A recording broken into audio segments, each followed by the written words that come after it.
Hey everybody, welcome back to another episode of Survival Scenarios. Tonight's episode is called Separated, and the scenario is Dad and I were out doing some grouse hunting, first day of the season, and we got separated. I missed our link up time, and due to prior planning, Dad probably waited up here for 2 hours and then headed back to base camp. We're both confident enough in each other's abilities that he can go back to base camp, get some rest, and come back out and look for me in the morning or in the afternoon, because he knows that I'm going to try to make my way back to camp. Now, I could take the road that we drove in on, but it's probably about 20-25 miles because it's got to go around the mountains and valleys. But this draw behind me is almost a straight shot back down to the cabin, probably just a few miles. But right now it's 4 o'clock and probably won't make it, before dark. So we're going to start out going, set up a shelter, and inventory what we got. I may end up getting in the wrong draw, the wrong drainage. So we're going to go ahead and survive until we get back to either the cabin, base camp, or Dad's on these roads honking his horn, blowing his whistle, and finds me. So let's get going, and welcome to another episode. One of the things I wanted to point out to you guys that you've actually never seen me carry before is this can of bear spray. And we have seen quite a few bears up in this area and a lot of bear activity. And I wanted to show you that not 100 yards into the wood line, I've seen some massive bear activity. So found myself a little game trail here, heading down the draw that I want. So I'm going to go ahead and follow this and pretty much just stay on high alert for any grizzlies or black bear that might be in the area. Alright, I was coming down through the wood line and I came across this old road, and I don't remember seeing it on the map. So I decided to pull the map out, and right here is where our link-up point was. And remember I told you that this road could be 20-25 miles back. I mean, it goes north, you can see it come back down to the south, comes way out over here, and it's not on the map, but our base camp is down here within these red lines. We just zoomed in on Google Earth. I'm guessing I'm somewhere right down in here. There's possibly a road right there, possibly one right in there. So I'm actually just going to go ahead and follow it because there is an intersection, it looks like right there. So I think if I follow this road, it should get me where I want. Till it hasn't been used in quite a while. And in case any of you guys were wondering, I have actually never been in this part of this national forest, never been on any of these roads, so there is a huge possibility that I actually really do get turned around and that Dad has to come find me or I call for help. But we have no cell phone signal up here, so it's going to be an interesting weekend trying to get myself back down to base camp. So let's see what we can do.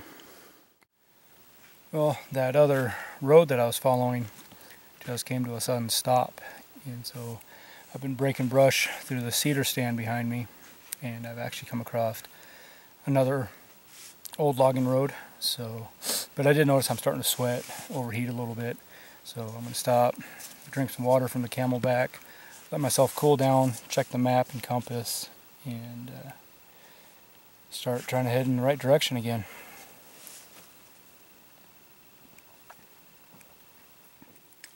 Alright, I just took my watch off to show you guys that I'm orienting my map along with my compass on the watch. And again, this was the link-up point Dad and I were supposed to meet at. And I've been I think what I'm doing is I think I'm following this one here. But if I'm right, it's going to take me right down into this intersection. Like I was watching my compass, I noticed kept getting a little farther east and then kind of heading north, and I think what happened is I was following this, and then I came in, and I came down, and I'm in a little bit of a clearing. I think I might be in this area right here, but a little hard to tell without grid lines and stuff like that. So again, this is just a map printed off of Google Earth. So we're going to assume I'm right in this area here. Looks like a road coming down along here. So I'm going to start following this one and see if I can get to this intersection right down here. Coming down the road, this guy ran across a log in front of me. I do have my 20 gauge shotgun with me, and I could shoot him for my dinner tonight. But unfortunately, I'm not in a real survival situation yet, and squirrels and chipmunks are protected animals here in Washington State. So for the time being, this guy's safe. If I actually do find myself more turned around than I thought, then they may have to become lunch, and I'll pay the consequences for getting out of here alive later on down the road. But for now, you're safe, little buddy. Well, I think I'm on that road that I showed you guys on the map, but to be honest with you, I really don't know. It's so hard to read a map from Google Earth compared to like a military map or a map that actually has grid coordinates. I'm a little jumpy right now. I just heard some huge logs breaking up behind me, and I've been seeing bear scat on this road, so just a little on the edge right now. And I know I've got my bear spray and my shotgun, my pistol, but it still tries your nerves a little bit. So I'm actually just going to keep walking on this road for a little while. There were some major terrain features a few hundred yards up this way, if I'm on the right road. So I'll be able to recognize it once I get up there, if this is it. So we'll see. I got out to those terrain features and realized I was on the right road, and so I'm heading down this ridge line because I know it's in the general direction of our base camp, but I think I'm one draw over from what I should be. But this seemed to have been the easiest way down through here, so I'll just continue on this way and make my corrections as I go. So just going to keep plugging along and probably find a good place to set up a shelter for tonight and get back to camp tomorrow, hopefully. If you see all this debris on the ground, it's because the bears, they've been coming up to these old dead stumps and grabbing at them, pawing at them, pulling them apart, looking for grubs, insects, and that kind of stuff. Something to eat. So there's definitely been signs of bears through my trek today, but still heading downhill, down through this draw, and hopefully I'll come to some kind of clearing, or at least a flat spot where I can make my shelter tonight. Alright guys, I've gotten out of the real thick brush and cedar stands, and I know I'm heading in the right direction. I just don't know if I'm in the right draw or not to get back to the cabin. It's getting close to 6 o'clock. I'm going to be losing daylight really fast up here in the mountains. So I'm going to go ahead and set up my shelter. I do carry a military USGI poncho with me. I don't know if you can see behind me, this is just all deadfall, dry dead sticks. I'm actually going to try something new that I've never done before. I'm going to try to set up my poncho into a hammock and try to sleep up off the ground tonight. I've got to collect up a bunch of rocks, at least so I can go get a fire made, not catch this whole forest on fire. I probably won't let it burn all night just for fear of a wildfire. but I will collect as many rocks as I can, get a fire going, and see what I've got in my pack. I'll probably do that first before it gets dark. I know I've got a little bit of an MRE left over from lunch today. I know I've got my poncho, my knife, and a couple other survival items. But we'll go through my pack, and then we'll start getting some rocks for the fire and get this poncho set up into a hammock. Alright, first thing you guys will see I'm carrying with me today is my Rossi single shot 20 gauge. I've got 4 spare shells on my sling there. That was for the grouse hunting earlier today. My pack today is a Camelback hog, the military version of it. On the very back here I've got a Maxpedition pouch, and that's actually just all my camera gear. There is no survival gear inside of there or anything like that. But let's go ahead and see what I've got with me today. A pair of sunglasses, my Petzl headlamp, so that'll come in handy tonight.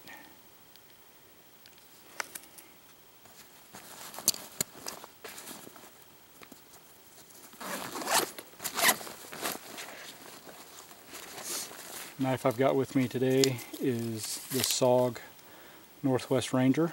Giving that one a try. I really like the design of it, the comfort of the handle, so brought that with me today. Oh, I've got a thermal blanket,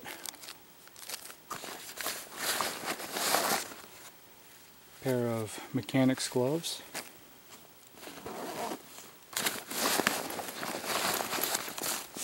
about a 30-40 foot hank of paracord.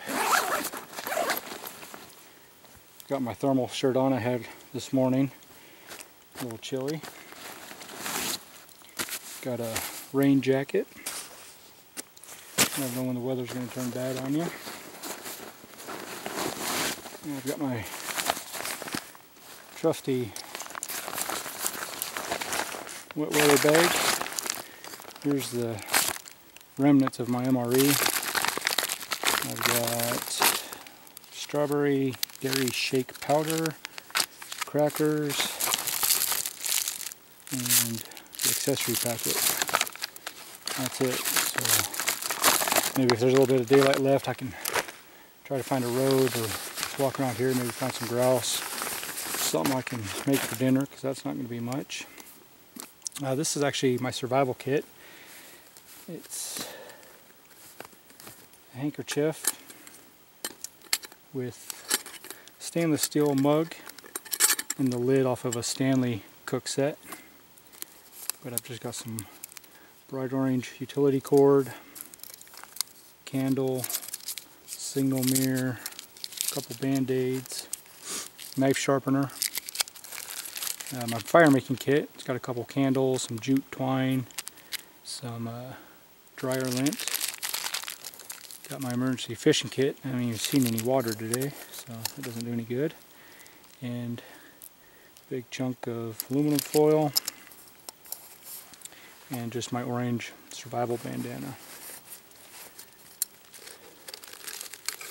I think that's all. Oh, and I've got my USGI poncho that's hopefully going to work as a hammock tonight.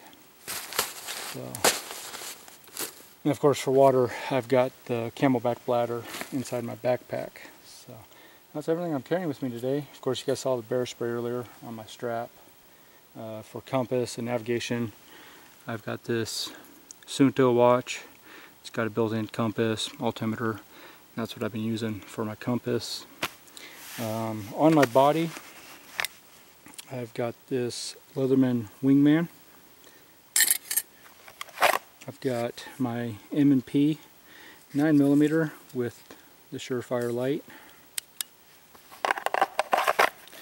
and the maps that you guys were looking at with me earlier. And that's everything I've got with me out here today, guys. So we're going to go ahead and start collecting up some rocks, get a fire ring, and hopefully set up this hammock for me to sleep tonight. So keep the cameras rolling, get this stuff set up. Alright, now I got my poncho out, and my biggest concern about making this into a hammock is the hood. I'm scared that these seams are going to just create a weak spot in my hammock. So what I'm actually going to do is take some of my 550 cord and wrap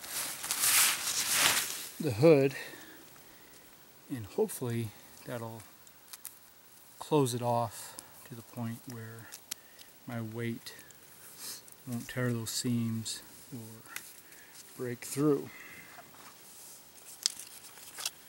So just get a little chunk of my 550 cord here,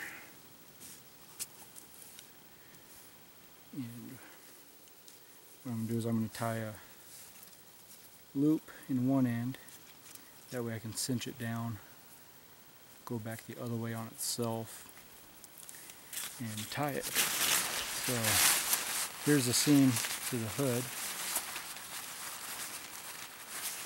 Now I'm going to tie just below it. Hopefully this works and I don't lay down on this thing and one, ruin a perfectly good poncho, and two, fall flat on my backside. Just going to tie that up real nice and tight.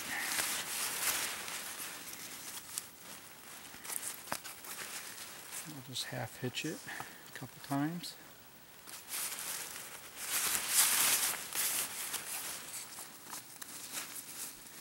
Make sure that stays nice and tight.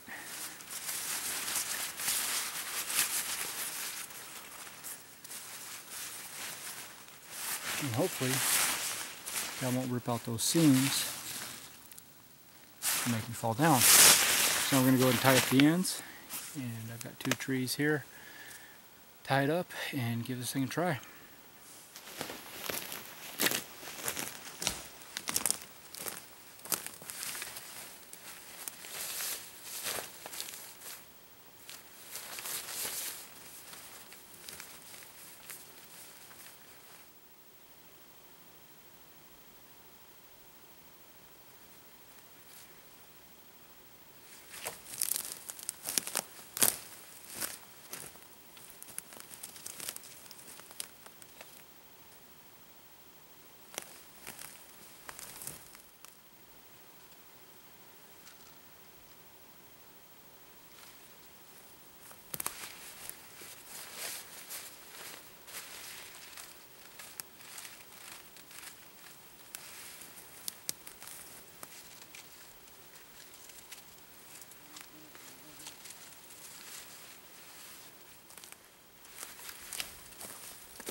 Alright folks, it's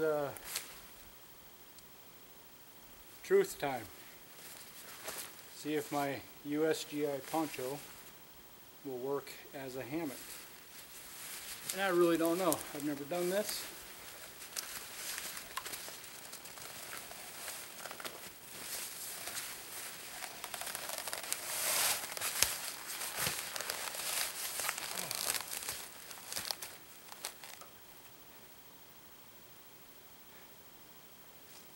So far, so good. We'll see what happens later tonight. Whew. Got to get a fire going.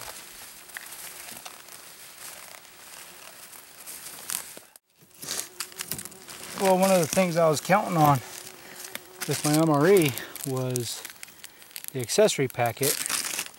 Because when I was in the military, accessory packets came with a book of matches, and this one actually didn't come with any, so I'm going to dig into my survival kit and see what I've got to start a fire, since I don't have any matches in my MRE. So I'll go ahead and pull out the survival kit and see if I can get this fire going. Alright, I did forget to show you guys earlier my fire steel. So that was in the middle pocket of my pack in one of the zippered pouches.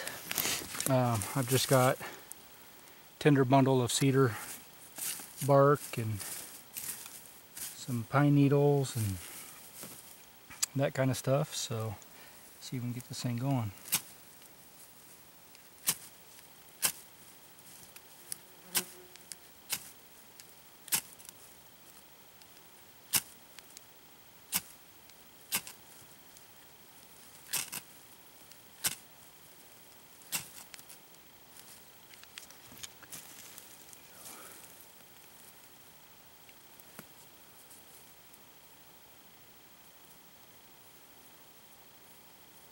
Come on, baby.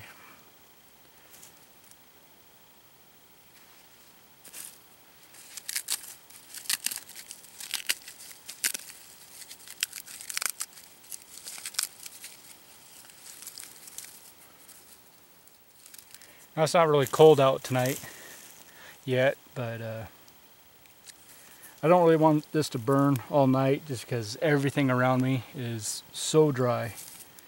And like I said, I'm in a cedar forest, so this entire forest is pretty much one big tinder box. But I do just want to have a fire for a little bit, boost my morale, maybe heat up some water. That MRE accessory packet did have some coffee in it. You know, maybe a little caffeine in me will do me some good, a little bit of morale booster. And just get me warmed up for the long night ahead. Well, I was sitting here thinking about how nice a cup of coffee would be, but then I thought about how nice a cup of coffee would be tomorrow morning after this cold night. So I decided to give this strawberry dairy shake powder a try from the MRE. Now, I got out of the military, 10 years ago, and we didn't have milkshakes in our MREs, but I'm going to go ahead and give this a try, and I might be thankful that they're in them now. I guess I just add 6 ounces of water and shake for about 60 seconds and consume rapidly within 1 hour. So try to get some water out of my Camelback here. Tear this open. It's kind of a Ziploc bag. See that? And I will just remove the nozzle.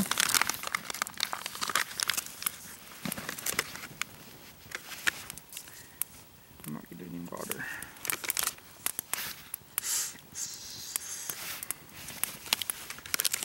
So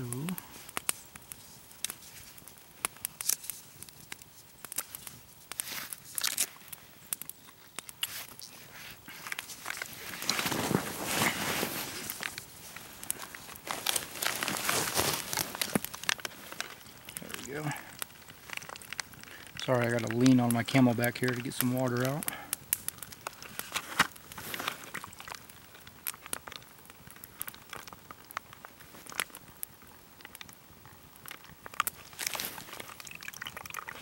I have no idea how much 6 ounces of water is going to be, so I'm just going to leave it at that. Close the zipper. Just shake for about 60 seconds.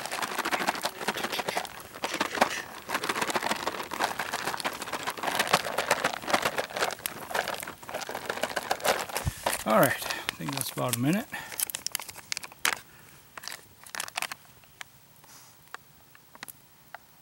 Ooh. That doesn't even smell good. It smells like rotten milk.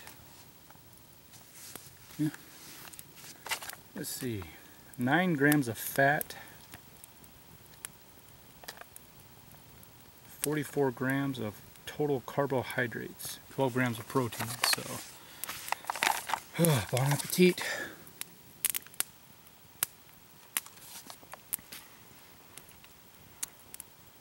Wow.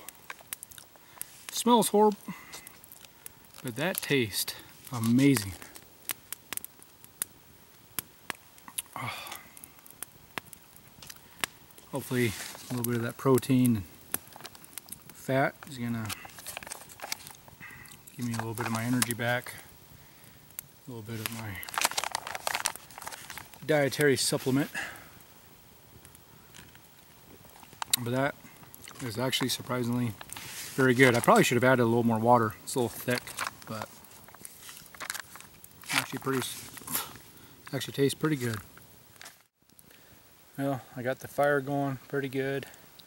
Scouted out the area. Pretty much know which direction I'm going to head out tomorrow morning. Drink some water, had a little milkshake, and the only thing really left to do is keep myself sane, keep myself busy. So I found this nice long chunk of cedar, and even though I've got my shotgun, my pistol with me, I'd probably still feel safer if I carved myself a spear. And it's going to keep me busy, so that's what I'm going to do. I'm going to carve me a spear.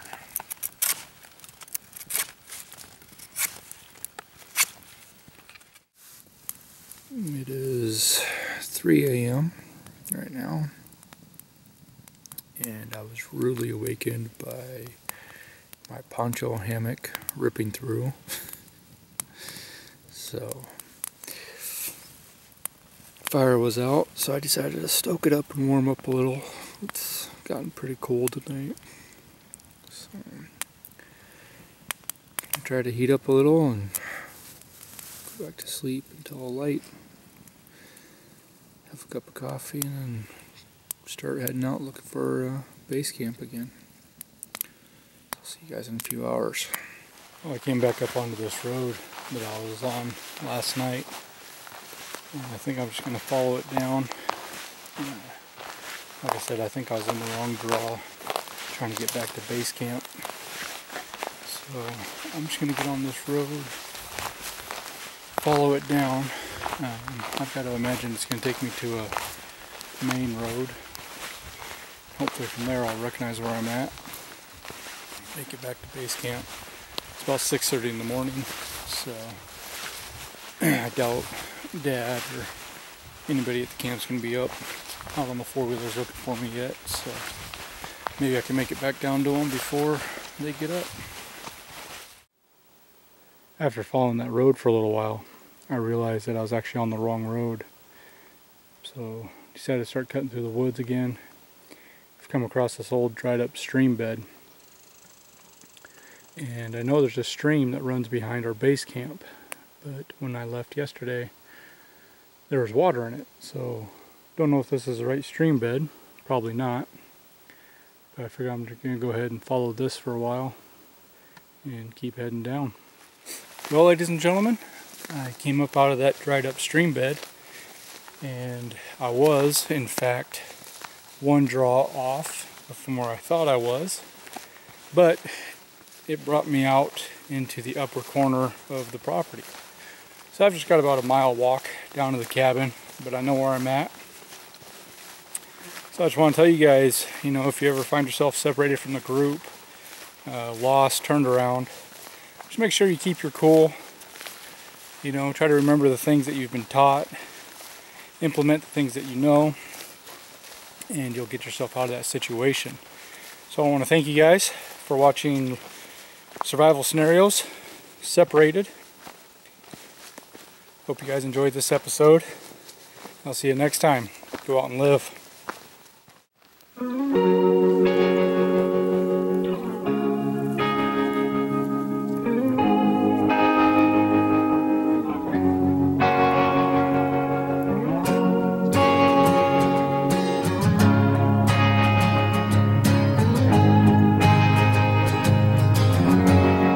Is there anyone that fails? Is there anyone that falls?